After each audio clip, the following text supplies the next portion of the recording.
அனைவருக்கும் வணக்கம். இந்த பதிவானது திருவாதிரை ஆருத்ரா தரிசனம் மாங்கல்ய நோன்பு பற்றிய பதிவு.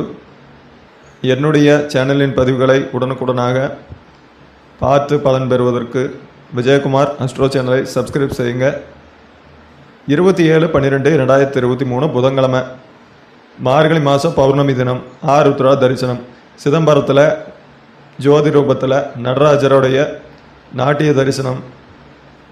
இந்த நாளில் பதஞ்சலி முனிவரானவர் சிவபெருமானுடைய நாட்டியத்தை கண்டுகளித்தார் என்பது ஐதீகம். ஆக இந்த நாளில் ஒவ்வொரு சிவாலயத்திலையும் ஆருத்ரா தரிசனம் நடைபெறும். மக்கள்கள் இந்த ஆருத்ரா தரிசனத்தை கண்டுகளிப்பது மிகவும் 7 ஜென்மத்தினுடைய பாக்கியம் என்றுதான் சொல்ல வேண்டும். உங்களுக்கு பின்வரும் தலைமுறைகளுக்கும் அந்த மோட்சமானது நல்ல பலனானது கிடைக்கும். இந்த நன்னாளில் சுமங்கலி பெண்கள் தங்களுடைய கணவருக்கு தீர்க்க ஆயுள் கிடைக்க வேண்டி சிவபெருமானையும் பௌர்ணமி தினத்துக்கு பார்வதி தேவியும் சேர்ந்த இந்த நாளில், அதாவது சிவனும் பார்வதி இருவரையும் வணங்கி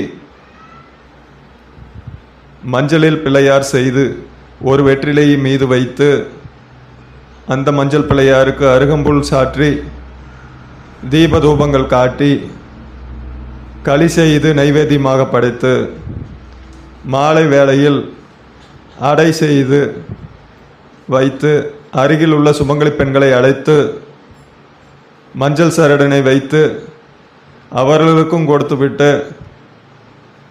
தாங்களும் சரடு மாற்றிக்கொள்வது வழக்கம்.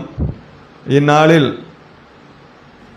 அக்கம்பக்கம் இருக்கும் சுமங்கலி பெண்களை அழைத்து பூஜையில் கலந்து கொள்ள செய்து அந்த நைவேத்தியமாக படைத்த களியையும் அடையையும் அவர்களுக்கும் கொடுத்துவிட்டு தானும் விரதத்தினை சாப்பிட்டு முடித்து கொள்வது இந்த பூஜையினுடைய விரதத்தினுடைய முறைகள்.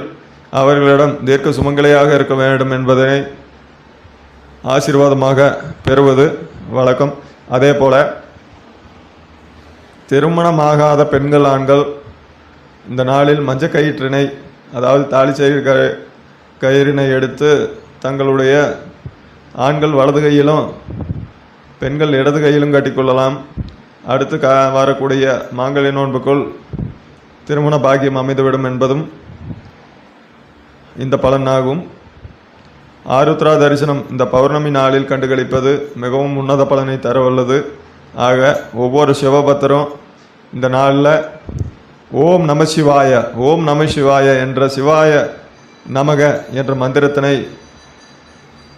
உபசரிப்பது மிகவும் நற்பலனை அளிக்கக்கூடியது. ஆக சிவாலயத்துக்கு சென்று ஆருத்ரா தரிசனம் காணும் போது ஓம் நம சிவாய என்ற மந்திரத்தை உச்சாரணம் செய்ய வேண்டும்.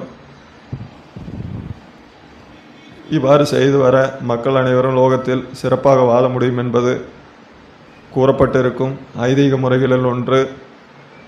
இந்த பதிவு பிடிச்சிருக்கு அப்படிங்கிறவங்க லைக் பண்ணுங்கள், ஷேர் பண்ணுங்கள், சப்ஸ்கிரைப் பண்ணுங்கள். என்னிடம் பலன் கேட்க விருப்பமுள்ளவர்கள் என்னுடைய அலைபேசி எண் இதில் உள்ளது, வாட்ஸ்அப் எண்ணாக உள்ளது, அதில் தொடர்பு கொள்ளலாம்.